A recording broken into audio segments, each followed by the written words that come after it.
Please take your seats quickly, ladies and gentlemen. Thank you. Hello, ladies and gentlemen. Welcome to Tennis Weekly with Joel, Kim and Chris. On today's Tour Catch-Up, sponsored by DownloadTennis.com. Katie Boulter wins her first tour title in Nottingham. Andy Murray makes it back-to-back challenger titles. And Frances Tiafoe enters the top 10 for the first time.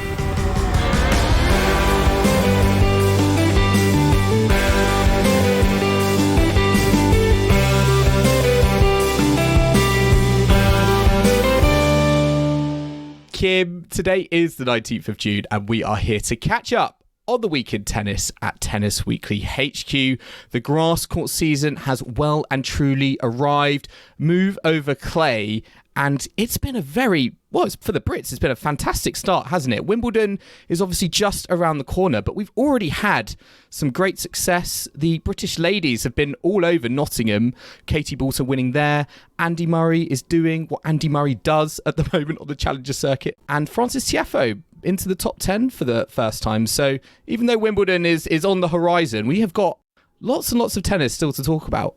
Yeah, lots of movers and shakers, and the UK is also like pretty much the place to be when it comes to grass courts. I know there are tournaments elsewhere, but we do have the pinnacle of the grass court season. I will say though, where is not the place to be is my room. My room, it is very hot, it is very sweaty at the moment, and I need to invest, I think, in a proper fan whilst I record, because I am just like, I'm a hot mess at the moment.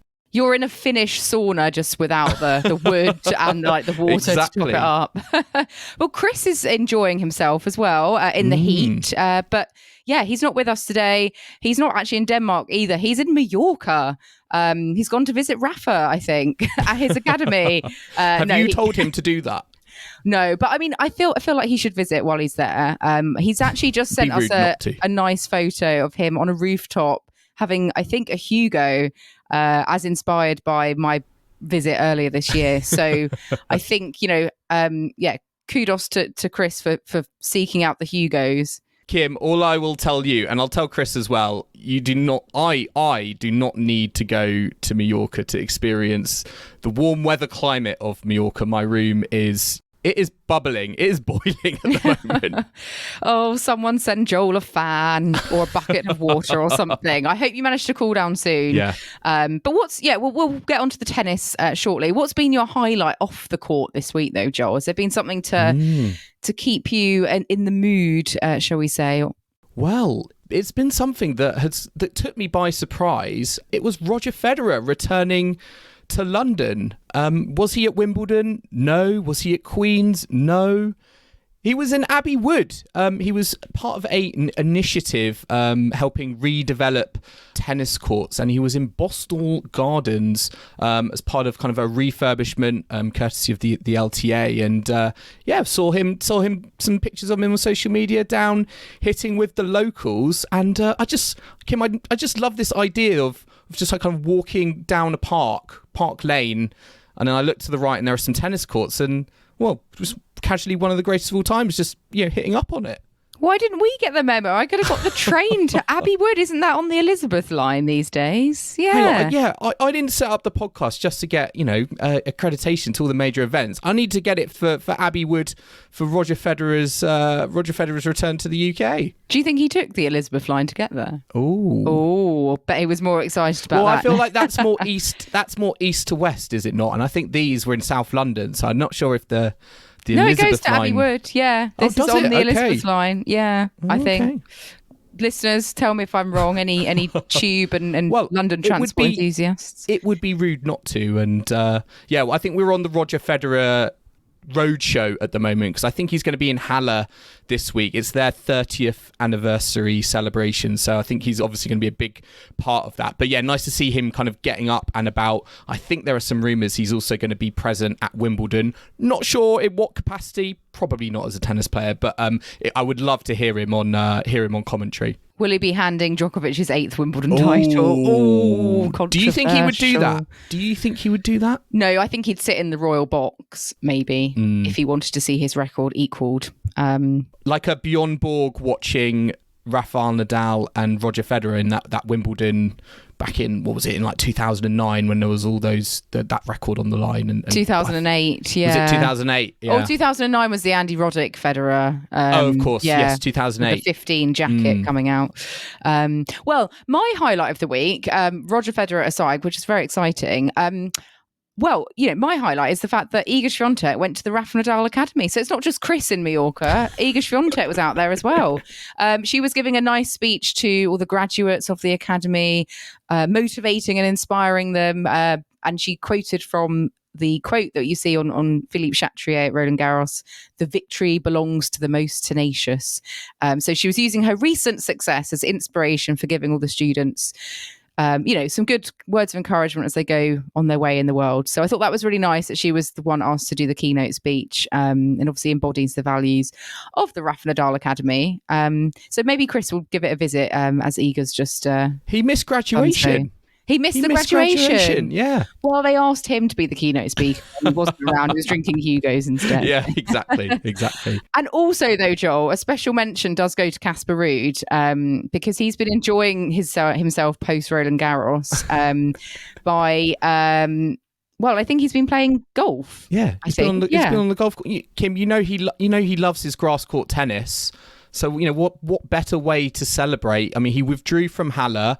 It doesn't look like he's going to play any tournaments before Wimbledon, and he put some photos up of him on the grass of a golf course, perhaps at home. So I was just thinking to myself when I saw that he's got different goals in mind, I think, coming up, and it's definitely those 250s on the clay straight after Wimbledon that he wants to mop up. That's his own Grand Slam. Yeah, that's his next Grand Slam. Or is he doing like a move out of the Djokovic playbook where he's not going to play anything in advance of a slam? Yes. Maybe he's like learning from the top guys. Who knows? We'll see. Kim, we'll get onto it, but I genuinely think, looking at how the top 10 who have been on tour over the last week have performed, we could be in for a lot of shocks and surprises, I think, when it comes to Wimbledon. I think seeding is going to go completely out the form book, given we've got players who might not even play any tournaments that aren't Novak Djokovic, before Wimbledon, but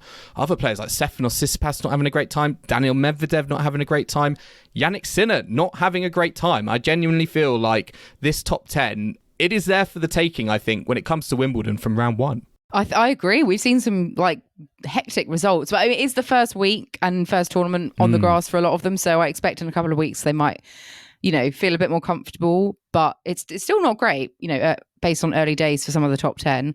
But let's take a look at the results from the last week. And we're actually going to begin with the WTA, where this is quite a rarity, but we can say we had a British WTA title winner also at home in Nottingham. We had Katie Boulter winning her first ever WTA title, and doing so, she beat a fellow Brit in the final. So we had an all-British final on the WTA tour for the first time since 1977, which is just incredible. 46 years it's taken for this to happen. And in the end, the final... Not too long, yeah, just not as long a wait as, what was it, when Andy Murray had to wait for the male Grand Slam champion, 77 years, yeah, 46 is nothing compared to that. We've been waiting 46 years for this.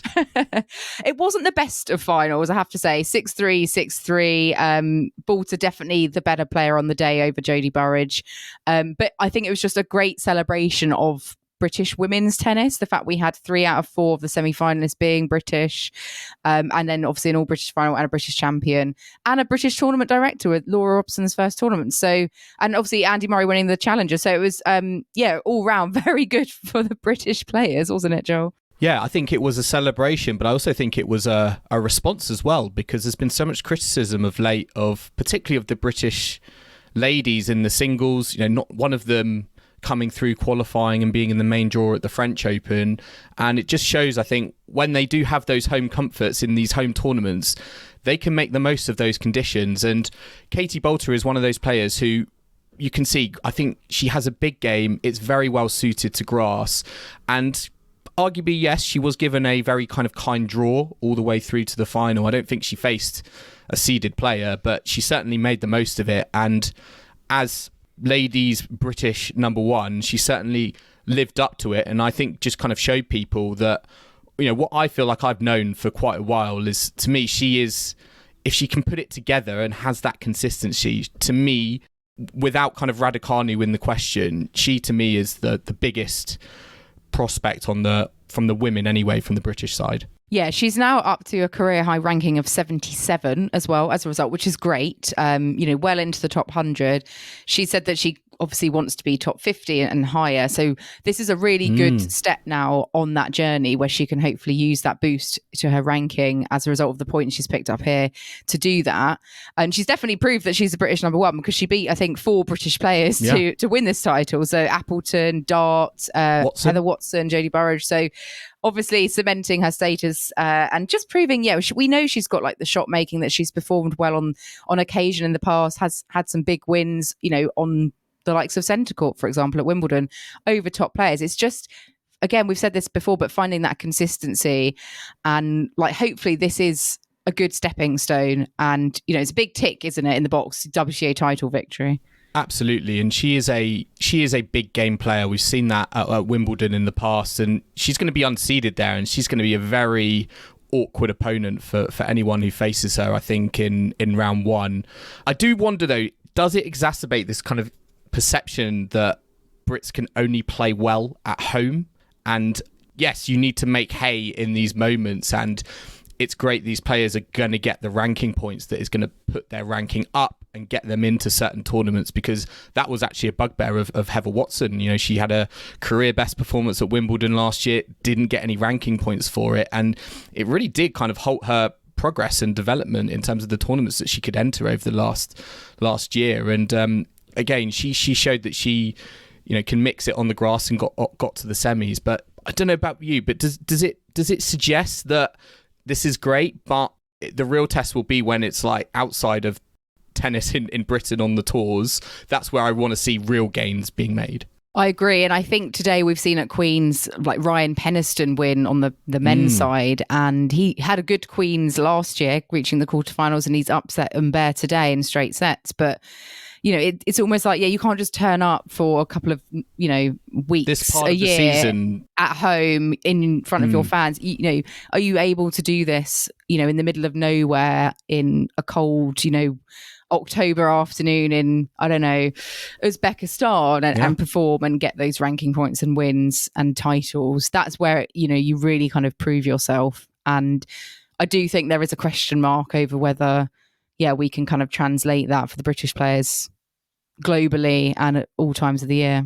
Yeah, there will definitely, I think, always be that question mark. And I think a challenge to a lot of these players is that, yes, it provides a great platform, I think, for the second half of the season, but certainly you just wonder, kind of, you don't want to get pigeonholed into that player who's only known for 2 months at a time. And I would arguably say Ryan Peniston maybe is in that position, at the moment. Yes, he's great on his day on a grass court, but I want to see more of him, even if it's not necessarily on the ATP Tour. See him on the Challenger Tour, put himself out there in more unfamiliar environments, because that, I think, is where, for me, there's still big opportunities and big gains to be made on the women's side, but also on the men's side. And what do you think, Joel, of Andy Murray trying to gain those ranking points in advance of Wimbledon? He's won back-to-back Challenger titles now, won Nottingham pretty comfortably, beating Arthur Cazot in the final, 6-4, 6-4. Cazot, actually, I think he said that it was his first pro tournament on grass, so he did well to come all the way through to the final. A qualifier as well, I think. Yeah, so he's perhaps one to watch in the future. But yeah, how much confidence do you have for France male number one, is that? Yeah. 5 years down the line on the podcast, we'll be announcing Cazot as the French number one. But how do you rate, Andy's performance at Nottingham? You saw him a lot at Surbiton. What did you make of his week in Nottingham? Yeah, I mean, another fantastic achievement, another title, back-to-back titles. Winning matches is always going to breed confidence. And I think from that perspective, it's great to see these. There is a part of me that's, looks at the opposition that he has faced over the last couple of weeks. I think the average ranking was around 130, and you put those matches on paper and you think, yeah, he should be beating these people, and he should be doing this handsomely without dropping a set. So I think he's kind of past that that acid test. And he had that match against Jordan Thompson in Surbiton, and I would say that was probably him and Kubler probably were the trickiest opponents that he has faced. But I just do wonder whether what purpose are these matches serving him, because a win against a player who's never played on grass before going into Queens and Wimbledon, I still think, to me, there's a little bit of worry and uncertainty there, and I think the true acid test will be now that we've got to the ATP rolling into London at Queens. Now I think we're going to really know where his level is at. Yeah, it's the real test, isn't it? He's up against Alex de Minaur in the first round of Queens. So we will see how that translates to the ATP Tour. Special mention for Kai Nishikori as well, because he also won a challenger title last week. And this was out at the Caribbean Open. He is unranked, I think, at the moment, and is the first, I think, unranked player to ever win a challenger, which is amazing. And also great that he's back, making his way up, hopefully, as well. Unbelievable performance from him from that week. I liked the little message between Nishikori and Andy Murray. I think Nishikori said on social media to Murray that he's an inspiration. An inspiration, certainly, I think, on the challenger circuit. But very, very fine performance throughout the week from Nishikori. I was a little bit surprised, actually. You don't normally see someone come back to a tournament, their first tournament back, and do so well. Talk about Berrettini in a second in Stuttgart. Didn't go that way for him. Nick Kyrgios as well. But for Nishikori, it was fantastic just to see him back. And Kim, what I like is, as you said, unranked, he has now moved into the top 500. So that is an incredible jump in terms of like the sheer number of people he's just leapfrogged, with ranking points in the locker. But it does remind me of when Kim Clijsters won the US Open unranked. So a Grand Slam, winning that unranked, it just puts, I think, that achievement into perspective with what Nishikori has done. It's just making me think, could you go from being unranked to like world number one in the space of one Grand Slam? I don't know. It is very like FA Cup sort of rags to riches if it wasn't someone, with the prowess, I think, of Kei Nishikori, because we know he's such a fantastic player. We've seen his pedigree, particularly on hard courts. I always remember his match against Murray at the US Open. But fantastic to see him, and hopefully he can go on maybe a little one of his own kind of Murray runs, maybe on the challenger circuit, and build his way back up to the ATP Tour. Yeah, we expect that to be, if he continues to play, well and winning challengers, like I expect his rise. We need a Nishikori Murray challenger final now, don't we? It's got to happen. Well, maybe if Murray does get his ranking high enough, he won't need the Challenger Tour to frequent so much. But back to the ATP Tour. Let's go to Hertogenbosch out in the Netherlands, the Libema Open, which was a 250 last week. And that got off to a lovely start and finish for local fans, with Talon Griekspoor taking home a title at home for the Netherlands, for the Dutch fans. He came through Jordan Thompson in the final from a set down. It was 6-7, 7-6, 6-3 to win at home. This is their second home winner in a row, because it was Tim van Rijthoven last year. So really unpredictable, but really great for the home fans. And he definitely capitalised on some of those top seeds going out early, like Daniil Medvedev, Jannik Sinner. They didn't have great weeks, but Talon Griekspoor did. I think he's had a very good 2023. I think this is his second tour title this year, and just a very nice moment, I think, for the home fans, because we had Tim van Rijthoven win last year, Griekspoor win this year, so it gives them something to cheer about. But as you said, just looking at the draw and how it unfolded, to me, I'll remember this tournament more for the failures, I think, of those top players, and how Daniil Medvedev losing to Adrian Manarino in his first match in 3 sets. Very, very surprising there. Medvedev seems to have gone off the boil since Rome. We were all touting him as here's Klavedev coming for the French Open, but it's gone south quite quickly, I feel, for him. So he will want to get back on the right path with Wimbledon coming up. On a surface I would expect him to be doing a lot better on. And then Jannik Sinner as well. He was the second seed, lost to Ruusuvuori in the quarterfinals. So again, I just wonder, Kim, top players not doing great. Medvedev, Sinner, Tsitsipas in Stuttgart. You've got players who you would typically think do well on grass, like Berrettini and Nick Kyrgios, who are coming back from injury. They're not at the peak of their powers at the moment. It just feels very, very open. And as a result, we're getting these sorts of finals where Jordan Thompson, who I saw in Surbiton Challenger event a few weeks ago, in an ATP 250 final. Yeah, Jordan Thompson doing well. He's one of those sort of wily Australians, I think, just tends to get everywhere when it comes to the grass court season, sort of popping up all over the place. Also, the return of Milos Raonic, former Wimbledon finalist. So he took out Kekmanovic in the first round. So interesting come Wimbledon to see, if he's obviously going to be unseeded. Wouldn't want him in the first round if I was anyone. Absolutely not. Absolutely not. Chris put that on our social media earlier in the week, and I was thinking the exact same thing. And I think there's going to be a few very dangerous unseeded players in that draw, and you probably put Milos Raonic, if you can stay fit, at the top of that list. Having been in a Wimbledon men's final before, those big serves coming at you, him rushing to the net, that is not a proposition you want very early on if you're one of the top seeds and you're going into it out of form. Yeah, precisely. And let's look at the women's side, because it was a mixed event out in Hertogenbosch. So we did have a ladies event as well. And we actually had the same woman defending her title as from last year, Katerina Alexandrova. She's made it 2 in a row in the Netherlands. She came across Veronika Kudermetova in the final, winning it in 3 sets in a last set tiebreak.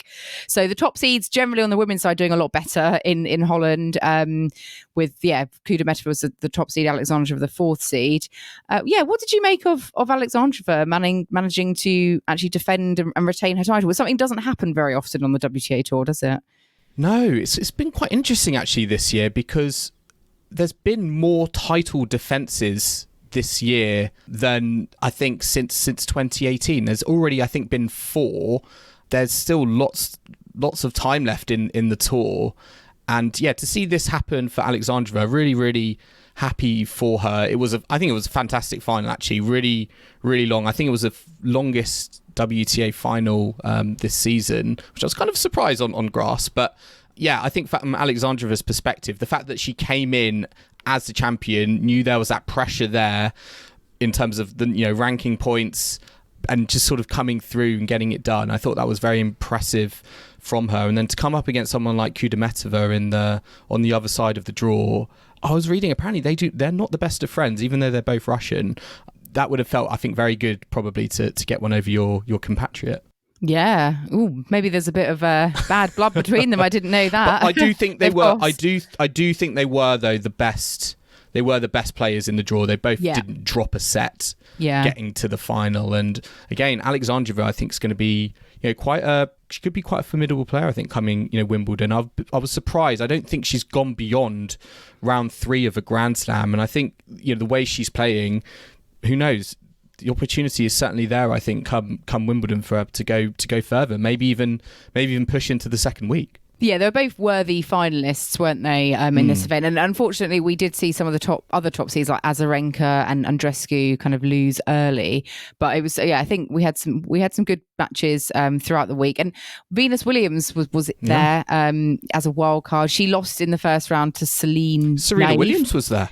Serena was there as well, yes. She was in the crowd. Was nice to see the Williamses. And Venus Williams has actually just won at Birmingham over Georgie, one of your favourites, Joel. So she's she's getting maybe well, it's obviously an improvement on. She's just saving herself, wasn't she? Open. Saving herself for the grass courts of the UK. Yeah. Yeah, I mean, that win today against Camilla Giorgi was fantastic, because that was a real 3-set thriller that really kind of pushed her. And to think that was just her second match on this comeback, and to think where she was losing to a Swiss wildcard in Hertogenbosch that I don't really know much about, to then going beating Camilla Giorgi, who you would say Giorgi is a pretty handy grass court player. That's a champion's, I think, performance, and it just shows, I think, to me that class is permanent, and we should be savouring these moments and this time that we still have, I think, with Venus Williams, on the court, because she's such a game competitor, and to think that she has been able to put these performances in year out over the last 20, 25 plus years, it is really, really incredible, I think, the more you think about it. Yeah, she's always been one of my favourite players to watch on a grass court, and it was nice to see her in action today and getting that win. And one player as well, before we go to an ad break, we do have another tournament from last week, Stuttgart, to round up on. One player who I also very much enjoy watching and is now into the top 10 for the first time is Frances Tiafoe. And that's as a result of winning the title in Stuttgart. It was a very tight final. He had to save a championship point to win it. It was a last set tiebreak against Jan Lennard Struff. So yeah, a lot of last set tiebreaks going on recently. And yes, Tiafoe winning the title into the top 10 for the first time. What did you make of his his performance across the week, but especially that final, Joel? Very dramatic stuff at the end. Yeah, he seems to, I think, have developed a knack of playing clutch tennis. You know, this was a match that was, you know, had opportunities few and far between. Struff didn't have his serve broken the whole match. I think he'll be wondering how I didn't win that with the home German crowd behind me. But Tiafoe, I think over the last 12 months, certainly I think since that US Open performance, he has come up another level. And I think he's added a mental edge to his game that I just don't think was there that is now, in terms of that confidence and that belief that he has that I can get this done. And I think it certainly helps that his game, I think, is very well suited to just any sort of tennis court. His brand of tennis, it can work on a grass court, it can work on a clay court, it can work on a hard court. And I'm really happy for him because he's now won a tournament on all different court surfaces, shows how versatile he is. And I think it's just rewards him being in the top 10 for the first time. Yeah, exactly. And you know, Joel, the last time we had 2 Americans in the top 10. Oh, you're testing me. Hang on. I'm testing you in the second Should it be the other way around? No. I knew you were going to ask me. I don't actually know. What was the question? The last 2 American men in the top 10 before the current top 2 of Frances Tiafoe and Taylor Fritz, who we've got at the moment. Ooh. I've got it. One of them's surely got to be John Isner. I'm trying to think, who would it have been with? Andy Roddick? I was going to say Sam Querrey, but I don't know if Sam Querrey ever got... Sam Querrey never got to the top 10, did he? He got to a Wimbledon semi-final, but not the top 10, maybe. But not top 10. Who is it? It's actually John Isner and Mardy Fish. Oh, okay. Mardy Fish, I know. I wouldn't have said him. But, Mardy Fish top 10. Wow. Yeah. And obviously there was James Blake as well, who was actually the last African-American man inside the top 10 in 2009. So it's nice for the Americans because they do have a lot of young, up-and-coming, top players. And it's nice that obviously the rankings are maybe now reflecting that. Ben Shelton as well. He's obviously one to watch. So yeah, it's fantastic for Tiafoe. He's now also won a title on all 3 surfaces. So he's a good all-rounder, can tick the grass courts off.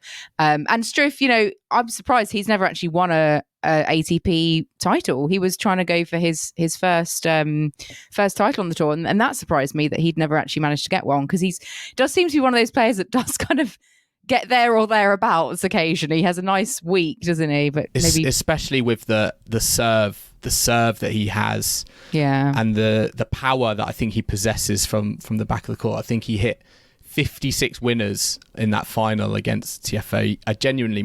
He genuinely must afterwards must have been looking at himself in the locker room thinking, how did I hit 56 winners and come out of that match as the loser? And but he is again going to be another very dangerous entity, I think, for anyone who faces him. Certainly, I think in the earlier rounds when it comes to Wimbledon, just because of just how big his game is, and when he is on it, it is it is hard, I think, to contain. So I think Tiafoe did that really, really well. And when it came to those moments, those clutch moments, I think Tiafoe was the one who had the confidence to go after it. Yeah, and one player who's not kind of full of confidence at the moment, and sadly because of his body not able to do what he wanted to do, that's Matteo Berrettini. He lost comfortably to Sonego in Stuttgart, and he's pulled out of Queens with an abdominal injury, which is a real shame because he's won Queens the last 2 years. He would have been going for a 3rd title in a row,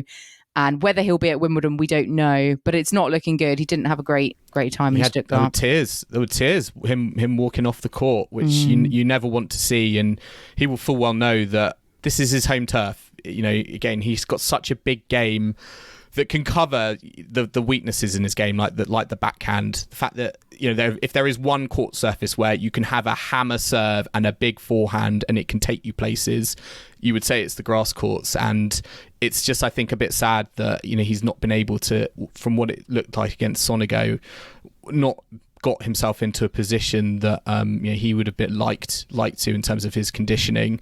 So yeah, we'll have to see. But yeah, it's a bit disappointing not to see him at Queen's, because he's such a nice guy, such a nice character on the court. Yeah, would have been great to see him. And perhaps another player who maybe is a little bit more divisive, but Nick Kyrgios in a very similar position, has been injured, been on the shelf for a while, tried to come back in Stuttgart, lost in the opening round as well in straight sets. So again, another player just not in the position that they would have wanted to be in. And if I'm being honest, both those performances, the fact that they've both pulled out of Queen's and Halle, it makes me wonder if they have rushed back because they know how important the grass court season is to them. That's an excellent point. It's big to their season, their ranking points, the gains they can make, and they've got a lot of points to defend as well. Well, actually, Kyrgios wouldn't have points to defend because there were no points last year at Wimbledon, but he obviously loves the grass and wants to do well. But yeah, maybe it was a bit too soon. So we'll see how they get on, if they're going to be back for Wimbledon. Let's take a very quick break now. We will be back in the second half, so do join us then. We'll be discussing Feliciano Lopez becoming the tournament director for the Davis Cup finals, the emergence of TSITSIDOSA on tour. That's a mouthful. I've been waiting for that forever, Kim. It happened over the French Open. Yes, very exciting times. And we'll look ahead also to this week's action, including Queen's, Halle and Berlin. So do not go anywhere.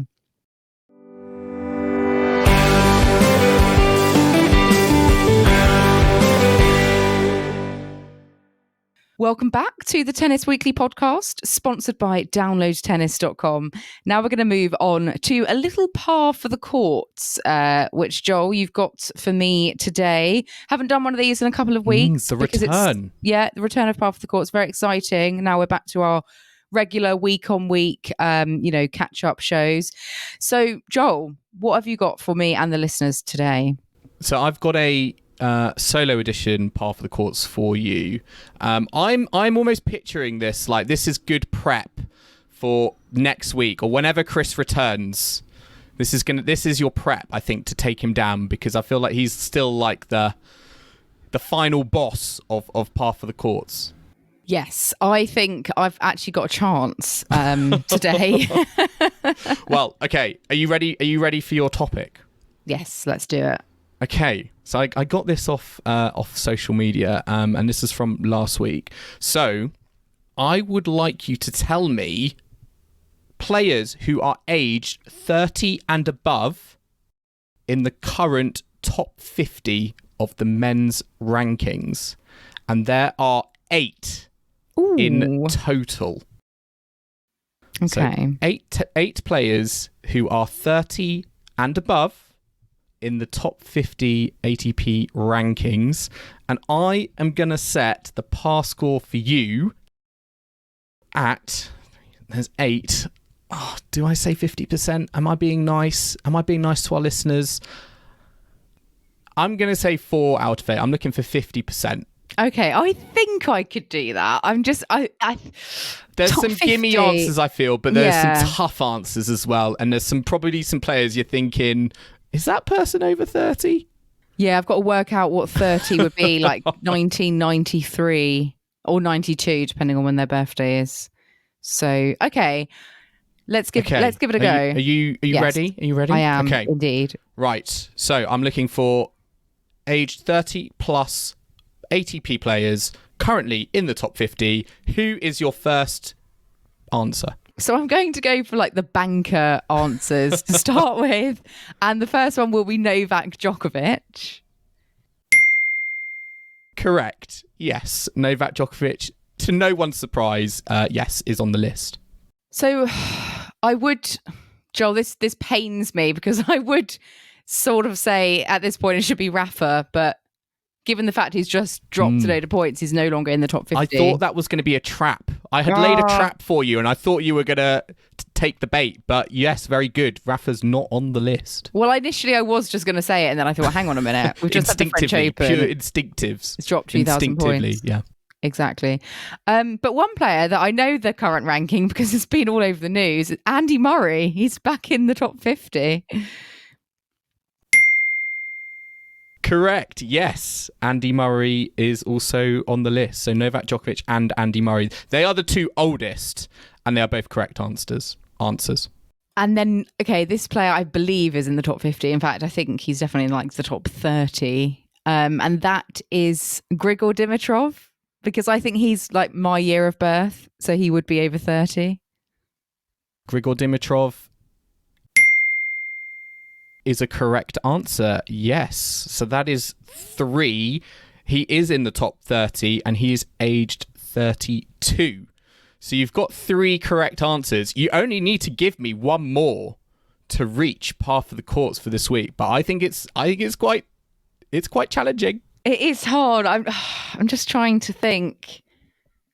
And this player, I was actually looking at him last week because he had a big result, and I thought, and we've mentioned him a few times because of this whole French number 1 thing.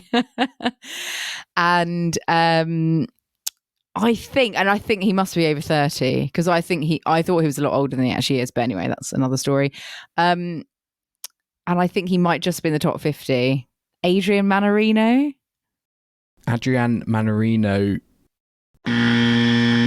is an incorrect answer, no! Kim. It's not on the list. You have not made par for the courts this week. Okay. He's not on the list. Yeah. Let me think. Who else would I say? Because a lot of the older generation, they're sort of probably not in the top 50. John Isner? No, he's not in the top 50, is he? Nope. I mean, now that you're out, would you care for the nationalities? Marin Cilic? No. Nope. Yeah, go for it. I'll take nationalities. So in terms of nationalities, the other players left are 2 Spanish players, a British player, a German player, and a Serbian player. Oh, okay. Well, the British guy must be Dan Evans because he's older than like Norrie. Yeah, and he's in the top 50. Forgot about him. Roberto Bautista Agut. He must be the second highest. Indeed, RBA, 35 years old, also in the top 50. Pablo Carreño Busta. He must be over 30. Yes, that was the other Spanish player, yes. So there was a German and a Serbian left. Serbian, German. Oh, I suppose it would be Struff. Yes, we've just spoken about him. Jan-Lennard Struff. Despite, still a very, very handy player. I really wish he gets a tour title before he hangs up his racket. But yeah, Struff is on the list. He doesn't want to be a Beneteau and not win a title. Serbian player, Kekmanovic. Is he 30? Laszlo Djere. I will say... I'm going to have to hurry you. I'm sure he's retired. Laszlo Djere. It's Dusan Lajovic. Dusan Lajovic. There you go. Those are your 8 players. Djokovic, Murray, RBA, Dan Evans, Jan-Lennard Struff, Grigor Dimitrov, Dusan Lajovic, and PCB Pablo Carreño Busta. Oh, that was quite tough, actually. I think, given that Rafa's no longer in the top 50, I didn't get the par. I was sort of flirting with giving you one life, but I wanted to make it a challenge. So, listeners, let us know how you did. Were you able to better Kim's 3? Were you able to reach par for the courts? Let us know. I'm sure many of them were, but thanks, Joel, for that. Let's look at what's in the mailbag this week. Been a while since we've had a mailbag to read out. So we've got a lovely one from Jacob. Thanks for getting in contact. He said, "Hello, Tennis Weekly. A lot has been made of the night sessions at the French Open, with some journalists on social media calling it the worst ticket in tennis. I would like to know what you think is the best ticket in tennis." That's an excellent question. Joel, what do you think is the best ticket in tennis? I think it is Wimbledon qualifying. I'm going there next Monday, but I think it's a lovely event. You get to see some really high quality tennis. It's very relaxed and casual. Not many people know about it because it's not at Wimbledon. It's sort of a stone's throw away from the Wimbledon setup, and it's just a lovely event that I just don't think that many people know about. And to go down and watch tennis like it's in your park, really, it's got a really unique setup and a really unique, I think, atmosphere to it that, you know, for me is quite different actually to a lot of the other grass court events you see on the telly. Yeah, it's a great shout. It's a hidden gem, isn't it? You used to be able to just rock up, but I think you do have to pay in advance now. It's like a tenner. I think it goes towards the foundation. I'm almost like, why did I just say that? It is a hidden gem. It is a hidden gem. I shouldn't have said it out loud, Kim. Everyone knows. Everyone's going to go. Everyone's going to rush to it. Oh, we're revealing our secrets. But yeah, no, I agree with you. What about you? Well, I was considering this, and I think it depends what you want to get out of a trip to the tennis. Like, do you want to be able to do something in the evening afterwards? Are you making a weekend of it? You know, so there's different factors. So I like Eastbourne a lot because I think it's very relaxing. It's quite genteel, kind of English, sort of typical English, like seaside resort. And you could make a nice, like, few days out of it. B&B, fish and chips, you know, very traditional. But the actual ticket allows you, I think, really good access. It's one of those like very casual tournaments you can just walk around and you'll bump into players, you know, all over the place. So that's one of my faves. Monte Carlo is kind of like, I would say, the glam version of that. And I think in terms of views from a tennis court, you've got the mountains and the Mediterranean Sea, and I don't think that can be bettered. But I'm also a big fan of the Rafa Nadal Challenger. So if you want something, I think it's free actually. If you're in Mallorca for your summer holiday, make your way out to Manacor and, you know, take a seat, take a pew at the centre court at Rafa's Academy. I think it's around September. But Andy Murray played it one year. Yeah, I was just thinking that. I think he did, didn't names. He? Yeah. I mean, I'm not surprised because he was all about challenges now, isn't he? Well, exactly. It all started at the Rafa Nadal one, clearly. His love for challenges started there. Great question. I'm a big fan of combining like tournaments with like a little holiday. So I think if you want to like think about where do you want to see in the world? Like, do you want to go to Rome and see all the sites there? Why don't you go when Rome is on? Like, make a combination visit. But yeah, great question, Jacob. Thanks ever so much for getting in contact. And remember, listeners, that you can always reach out to us on our social channels with your questions and we'll do our best to answer them. So thank you very much in advance. And yeah, let's have a look back now over the last couple of weeks. We've been saving some of this for this first catch-up post-French Open. Major talking point on the tour, and that is that we have a new power couple in tennis. There's been lots of stuff being shared on social media. This is Stefanos Tsitsipas and Paula Badosa. They are now apparently dating, and they actually now have their own Instagram account, which is very a la like Gem's life. So they're not hiding away from this, are they, Joel?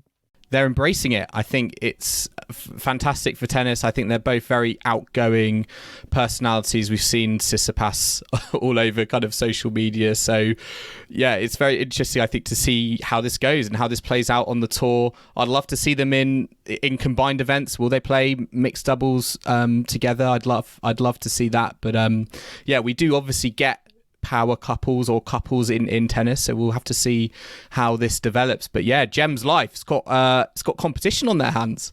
I know. And I mean, I remember she was dating some Spanish model, and I thought they were all, you know, happy, and then I suddenly get this news that she's with Tsitsipas. So all chop and change, but very exciting to have a new sort of power couple.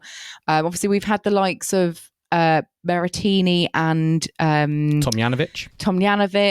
So yeah, we will see. Maybe they're going to be featured as a couple on the next series of Breakpoint. I would imagine. Maybe that's why they've been setting up for that. Maybe they've been getting a Netflix contract signed.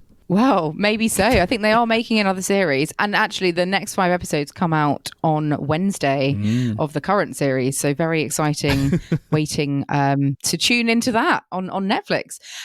Also in the news this week, though, we've had Emma Raducanu. She did a interview with the Sunday Times. And I thought there were some really interesting pieces that came out of this interview.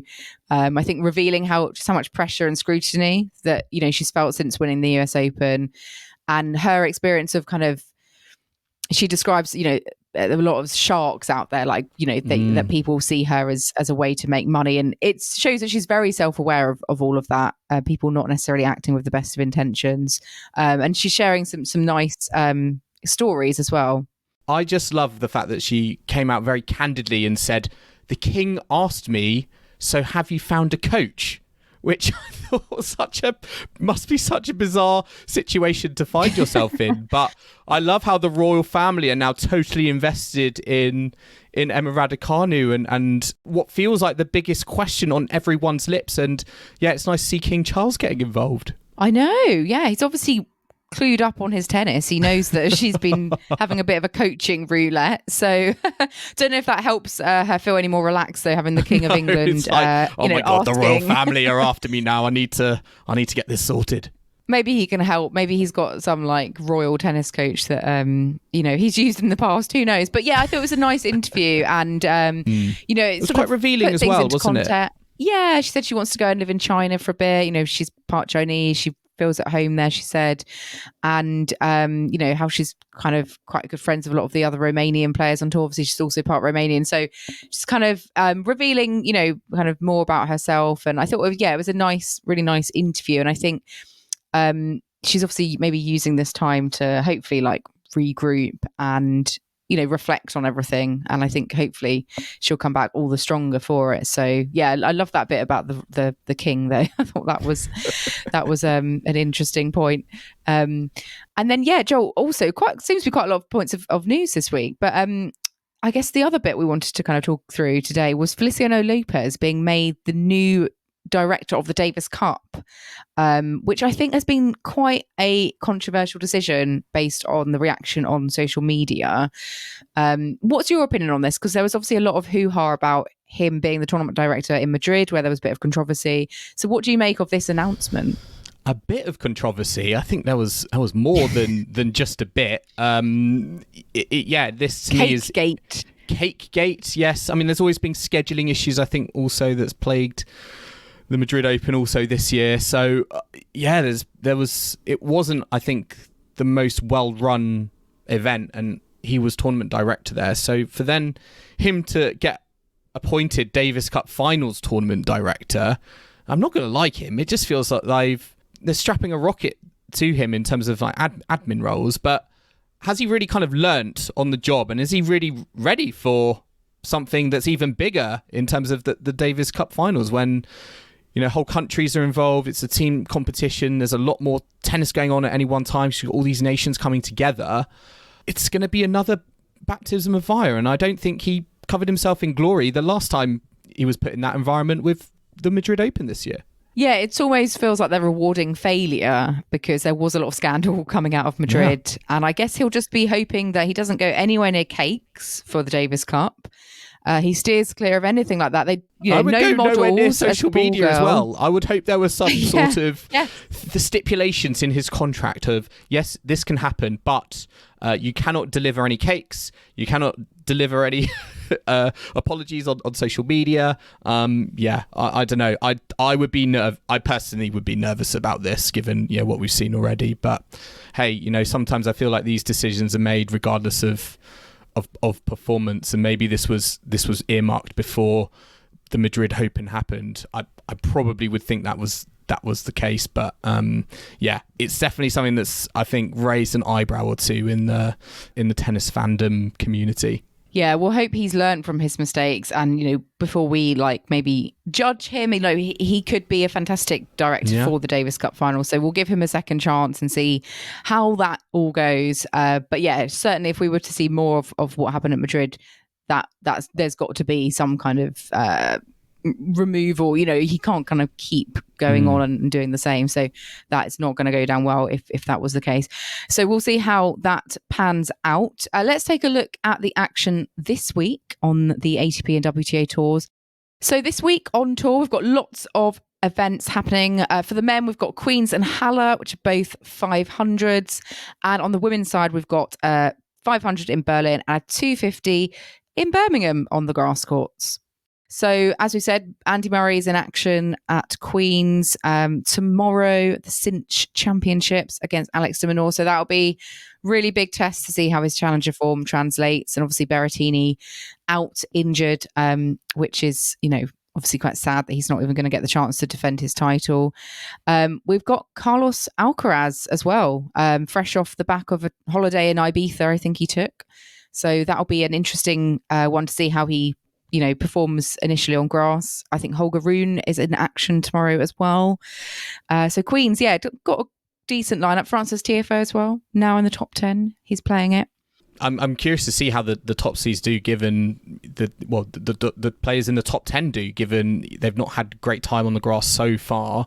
Carlos Alcaraz as well. There's certainly still room for improvement there, and I think he's got he's got potentially quite a tricky draw in front of him. So I'm curious to see how that goes. And for Andy Murray, I think for me this is where the test starts. And de Minaur is going to be no slouch, I think, on the court. And I'm just hoping he's not too knackered from all these matches that he's played, because it could catch up with him at some point. And I get that he needs the ranking points to hopefully get a seeding, but he's played a lot of tennis recently, and it's continuing, and it's going to get even more stressful at this very top level. So hopefully he can come through and really push, I think, for that seeding come Wimbledon.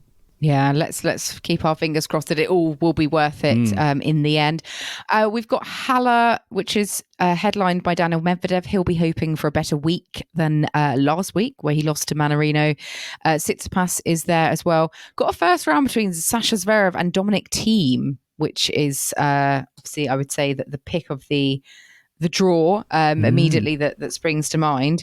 Where's your eye on in Halle? Obviously, this tournament typically was Roger Federer's backyard, wasn't it? In terms of titles won and performances. But who do you think is going to come out doing well here? Oh, it's tough, isn't it? I'm curious to see how.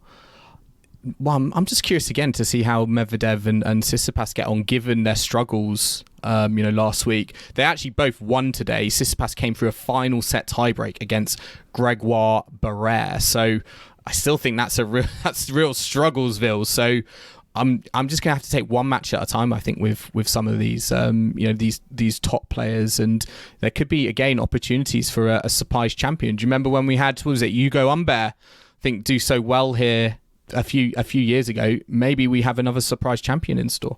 Yeah, maybe so. Talon Griegspoor is there. Maybe he can do well in Halle as well. And for the women, we've got Berlin, which is a 500, and Birmingham is a 250. Berlin top seed Sabalenka, she's back in action, and Rybakina as a second seed. This is quite a loaded draw. We've got Ons Jabeur, Caroline Garcia, Kvitova Sakkari.